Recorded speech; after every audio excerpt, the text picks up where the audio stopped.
Welcome to the second part of sovereign state sovereign immunity. A law made by a legislature may be bad or may be ultra vires, but since it is an exercise of legislative power, a person affected by it may challenge its validity but cannot approach a court of law performed by the state either in its legislative or executive capacity. It should not be answerable in torts. Acts such as defense of the country, raising armed forces and maintaining it, or making peace or war, foreign affairs, power to acquire or retain a territory, or functions which are indicative of external sovereignty and are political in nature. Therefore, they are not amenable to jurisdiction of ordinary civil court. No suit under the Code of Civil Procedure will lie in respect of it. The state is immune from being sued, as the jurisdiction of the court in such matters is impliedly barred. Under some circumstances, the defense to tortious liability is available to an executive to play with the people of its country, and the state is entitled to act in any manner as its sovereign.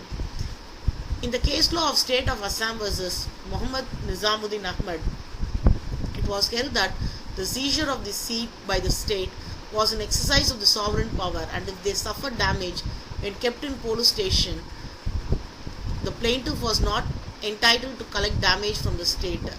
The claim of the plaintiff for damages with the interest for alleged illegal seizure was rejected.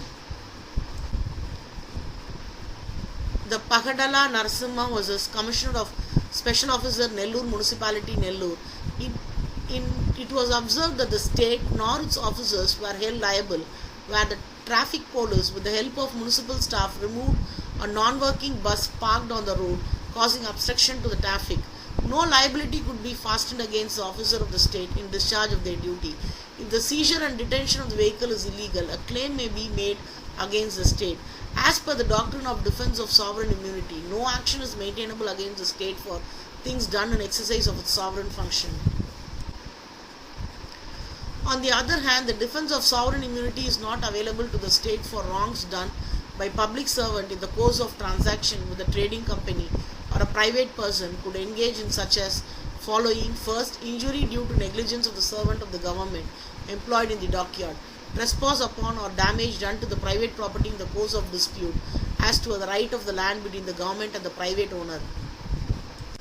Whenever the state has benefited by the wrongful act of its servant, whether done under statutory power or not, the state is liable to be sued for the restitution of the profit unlawfully made, just as a private owner. Example, where a government retains properties or money unlawfully seized by its officers, a suit lies against the government of its recovery with the interest. Defamation contained in the resolution issued by the government.